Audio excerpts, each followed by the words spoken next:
Hello and welcome to this month's wrap up, or my favorite things from the month of January.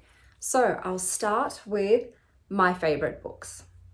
My favorite book this month was Her Wicked Marquess by Stacey Reid. I read it as part of my 24-hour readathon, and it's just a great historical romance. It just hit all the things it needs to hit for me in a romance.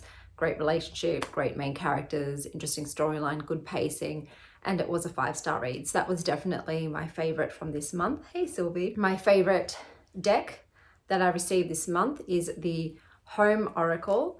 I used it for my yearly, so those are the backs, this is the front. I used it for my yearly spread as sort of a complement to the tarot, to add like a keyword to go along with the reading. It's got a very limited color palette, but I definitely think out of all the decks that I got this month, that this one was my fave, which is why I've already made a tarot bag for it. In terms of my favorite yarn and crochet, it's both the same. So my favorite yarn that I used this month was Great Southern Yarn, Rain Clouds at Dawn. It's just my favorite yarn of all time. I love the colors, I love the way it feels and the way it works up.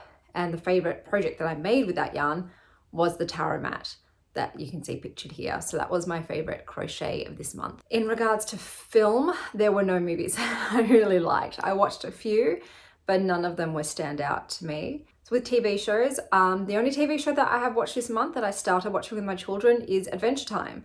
So my partner said that he loved it as a child, and it's one I didn't watch, so I thought let's try it out, and my kids love it, and we have a lot of fun giggling and laughing.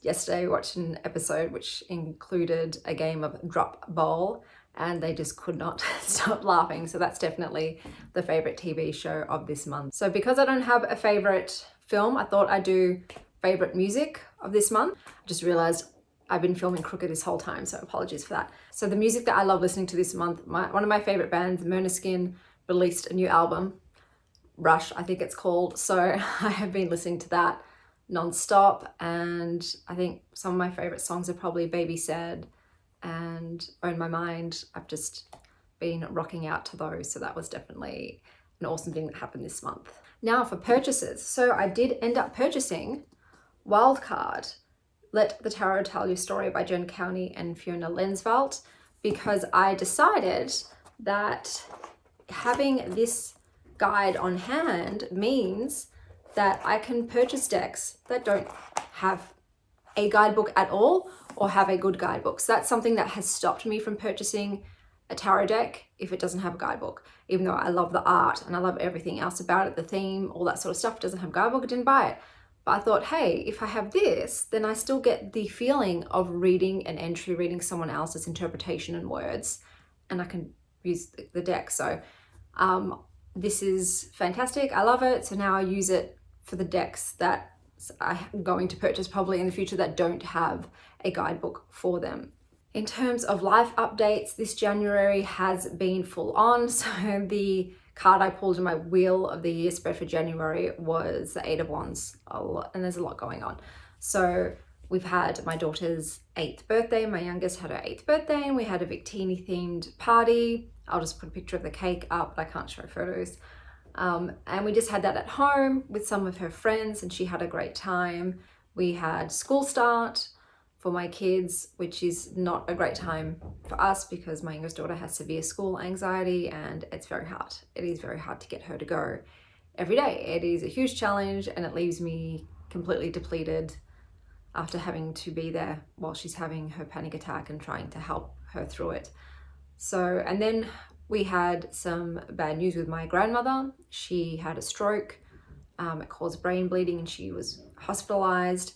They originally told us that she has no chance of recovery and to go and say our goodbyes. So that was very shocking to hear that. And it was very full on and a hard thing to do. So I went and did that. And then the next day my mother was there and she woke up and she was talking and she started eating. And the hospital has told us, don't get your hopes up. This could just be like a sudden burst of energy and lucidity right before the end, and then she'll still pass away. But you can't help but be hopeful. It's like, okay, well, she's talking to us though, and she's eating and she's looking at us and she's not sleeping for 99% of the day. So it's been a roller coaster, first with the accident and then with having to say goodbye and believing that I would be going to a funeral this week, and then having her, so far it seems, recovering. It's just been crazy. And my nervous system is shot this month. So I'm very aware that if I don't find a way to chill out, I'm going to be in for a bad time in February. But at the moment, my grandmother is okay. They've actually discharged her from the hospital back to her nursing home, her assisted care living.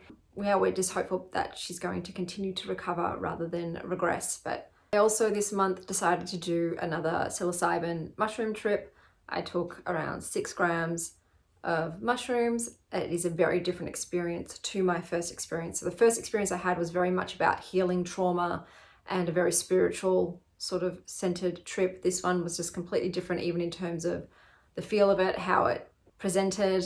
It was probably, I'd say if I had to sum it up, it's more about traveling to the past, the future, different places, and fun. I spoke to the ravens in my garden. I no longer know how to speak raven song, but at that time I did. It was, yeah, a lot of fun. It was very full on, especially mentally. Like I could feel the load, like all of the synapses firing in my brain afterwards. It had felt like I had just done, like I just crammed for an exam for 3 days straight. So it was a very, like I said, thoroughly different experience. I'm not going to talk much about it here, but I still enjoyed myself. I still learned a lot from it. I find them very valuable in that respect. And it's always fantastic to have a couple of hours in your body completely free of pain. That's probably one of the most beneficial aspects of it. My favorite recipe of this month was the salted coffee custard pie or tart. It was a tough choice between that or the gingerbread trifle, but I actually liked the custard coffee one more because it was less sweet. It was really refreshing. It was easy to eat, and it was different, something I hadn't really tasted in a dessert before. So that was definitely my favorite recipe of this month.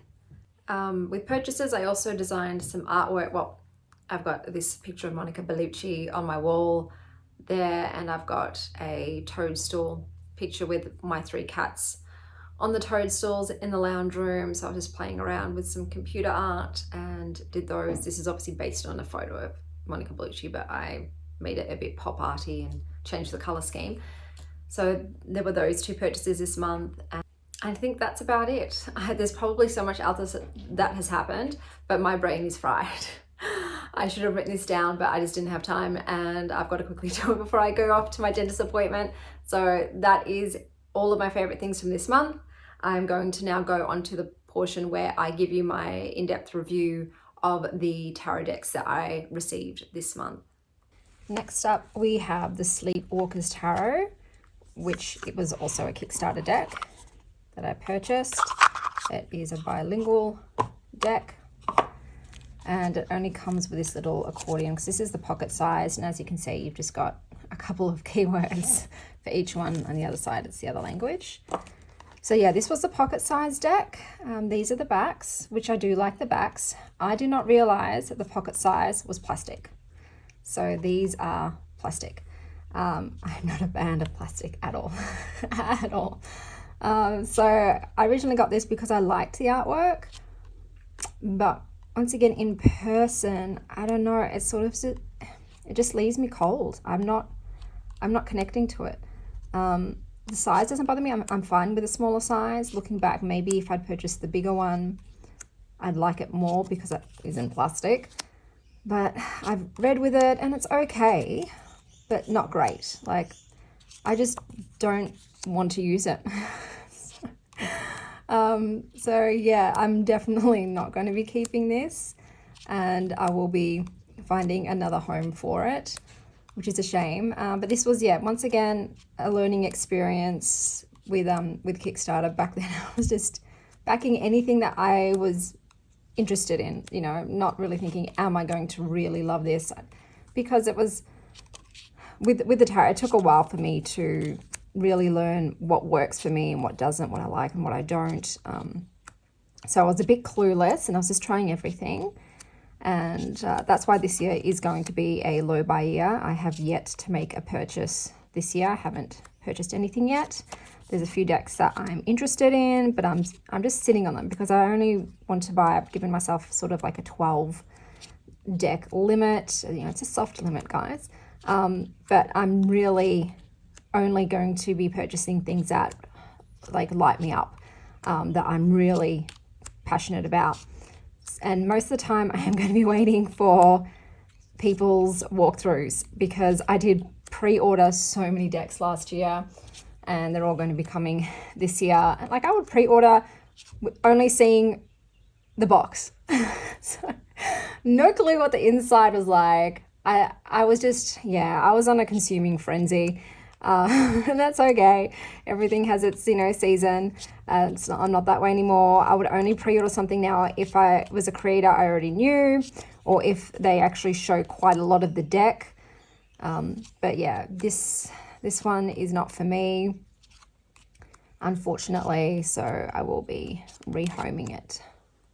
So the next deck I received this month was the Loaf Tarot. This was a Kickstarter deck and it's a multi-artist deck. So straight out the gate, the guidebook quality is great in terms of the color and the printing and everything else, and they've got beautiful pictures, but it is so scant on actual information. A lot of it is just taken up by the photos, and then it's more about the, what do you call it, the pictures, like why they chose what they chose. There's not a lot, like every entry is different, so I think they're all written by the artists themselves.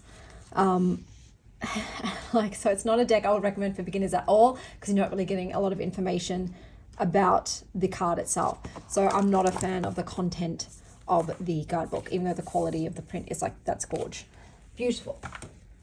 Here it is here. So this was a learning curve for me. This was one of the first decks I ordered. So the deck itself comes with either a PDF. This is just this little pamphlet's just about the artists, a PDF guidebook. So I had to buy that guidebook separately.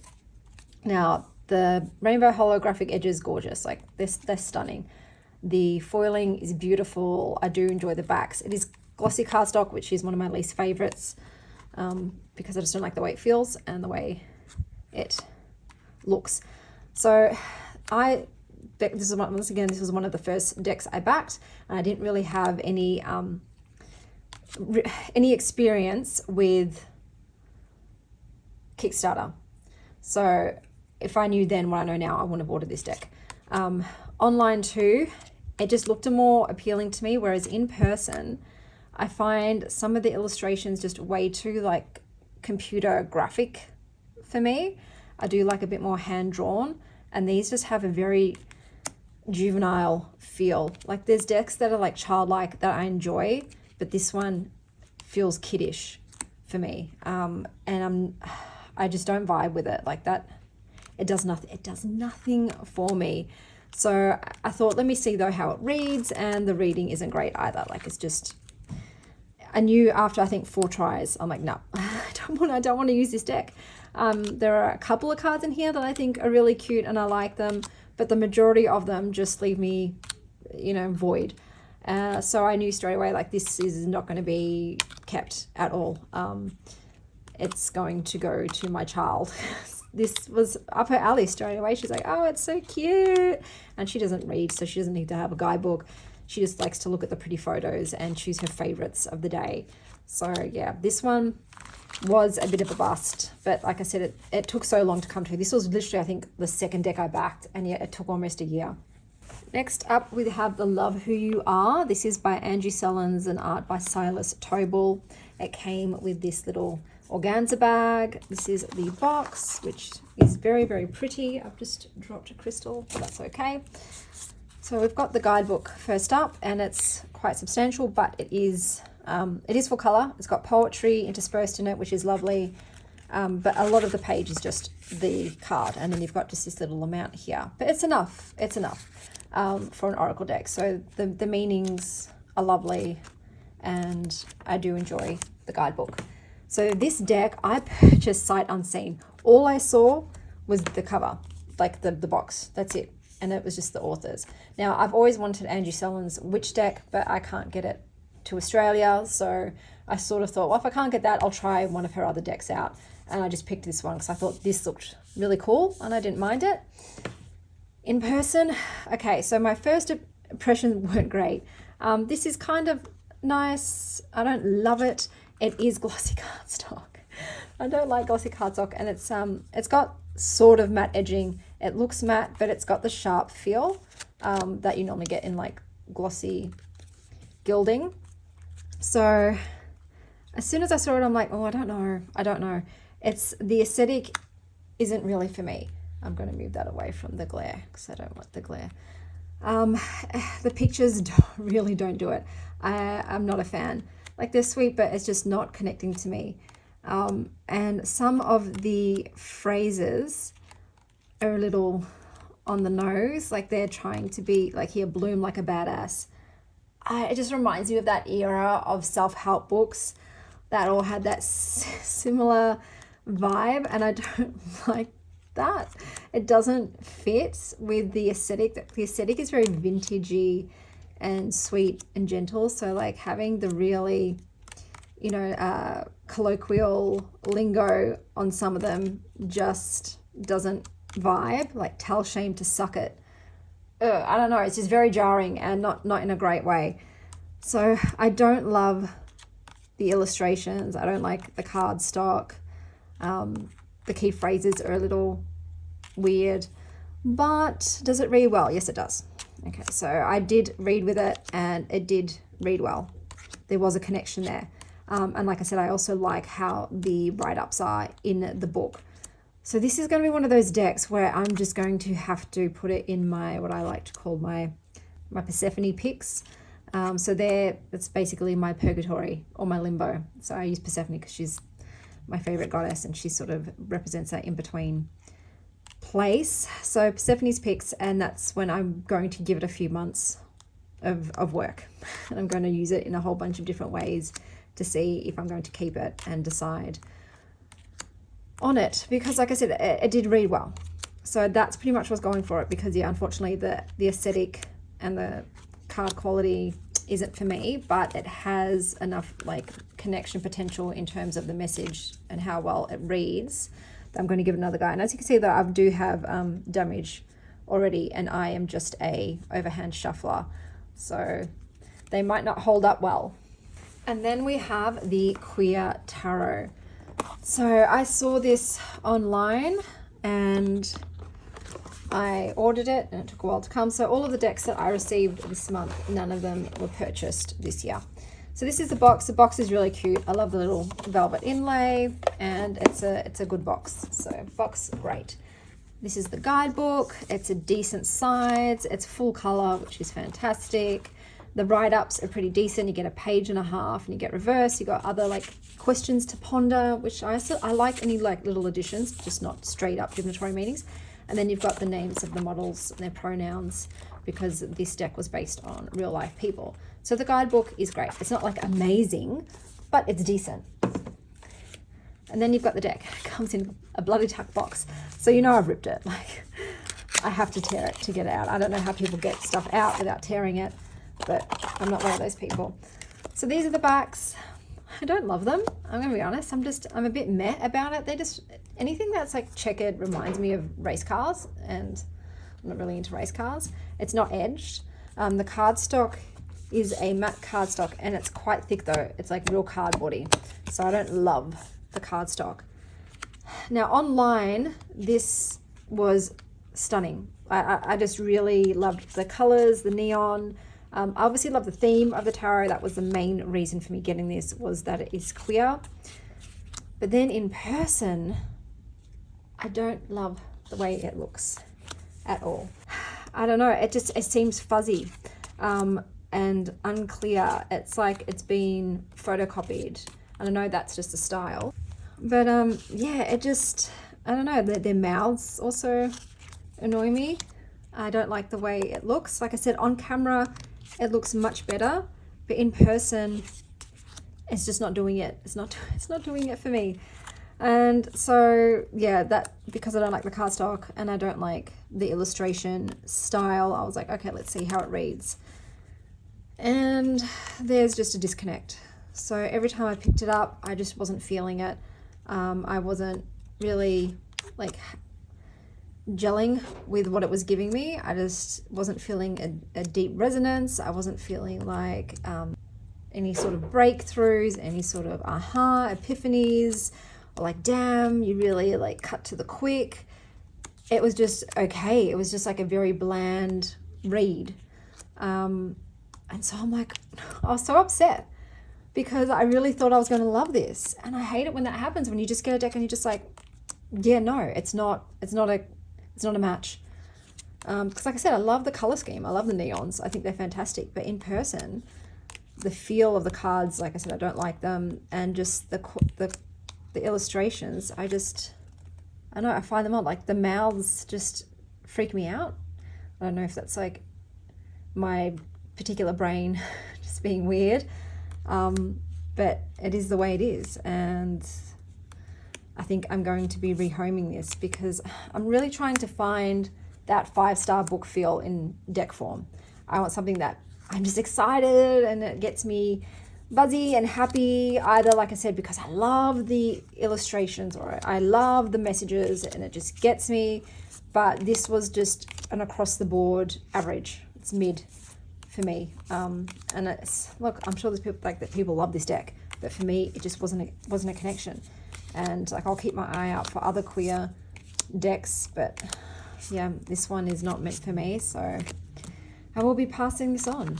And then we have the H.O.M.E Oracle. So as you can see, I already made a little baggie for it because I knew I was going to keep it. I did my year ahead spread with this, and that's when I really connected.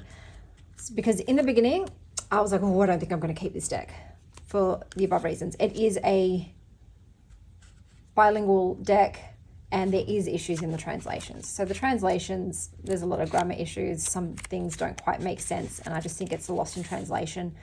And that means also too, there's not like a lot of information. This guidebook, it's okay, but this really is more of an intuitive deck, and that's how I've been using it. Like, what is this meaning for me? These are the backs. Not a huge fan. It's got like a rose gold gilding on the edges. It's the sharp one, and as you can see, it's already got damage. So not a huge fan. The cardstock itself though is matte and it's flexible. So I do like the cardstock itself. I just don't like the gilding. The color scheme, it's okay. Like, it's very somber. It's very muted. And the illustration style, I don't mind it. Some I really like. Some of the pictures I'm like, oh, that's gorge. And then some I'm like, meh about. The keywords is where it's at for me. So this deck I found was an excellent clarifier. It just provided the nuance to the tarot that I needed, like the lens to view the tarot's message with was amazing, and it just really hit home. So this for me is an excellent reader. Not so much on its own. I find that on its own it's a bit lacking, but paired with other decks, it just really rounds everything off beautifully. And I was like, I'm gonna have to keep it. I really thought I was going to rehome it because, like I said, I'm not jazzed about the artwork. I'm not jazzed about the guidebook, but working with it this whole month, I was like, okay, when I use it with other decks to sort of clarify or to choose the theme that the other cards are expanding upon, it really works. I also looked a lot at the imagery in this book. So even though I don't love the artistry, I got a lot out of whatever image was in the picture. So I pulled a lot of meaning too from the symbols within the cards. So out of all the decks, I definitely used it the most out of all the ones I received. That's because obviously too, like the Loaf Tarot was a bust. The other Sleepwalkers Tarot was a bust. So both of the Kickstarter decks, no good. The Queer also, I was like, no, I'm not going to keep it. And then you had the Love Who You Are, which was a 50-50. Like, I'm like, oh, it reads well, but everything else I don't like about it. So that one is going for Stephanie's, whereas this is the only one that I know I'm keeping because it's just pulled through so many times and it's shown its worth. Is it going to be a long-term deck? I don't know. We'll see if it has longevity. I'm not quite sure, but at the moment it's definitely got a place. So yeah, as you know, this year I decided that I'm going low buy because last year was when I got into tarot and oracle and I purchased my entire collection, and it was very a big steep learning curve. I think I purchased 100 decks and I kept 70 of them. So going forward this year, I wanted to be far more intentional. So I'll let you know whenever a deck is one that I've purchased this year, but I am aiming for around maybe 12 decks, but I'm trying not to do a number. It's just be more conscious of what I am buying. So those were the decks from this month. I hope that wherever you are having a stellar morning, afternoon, or evening. And as always, stay wild, Star Child.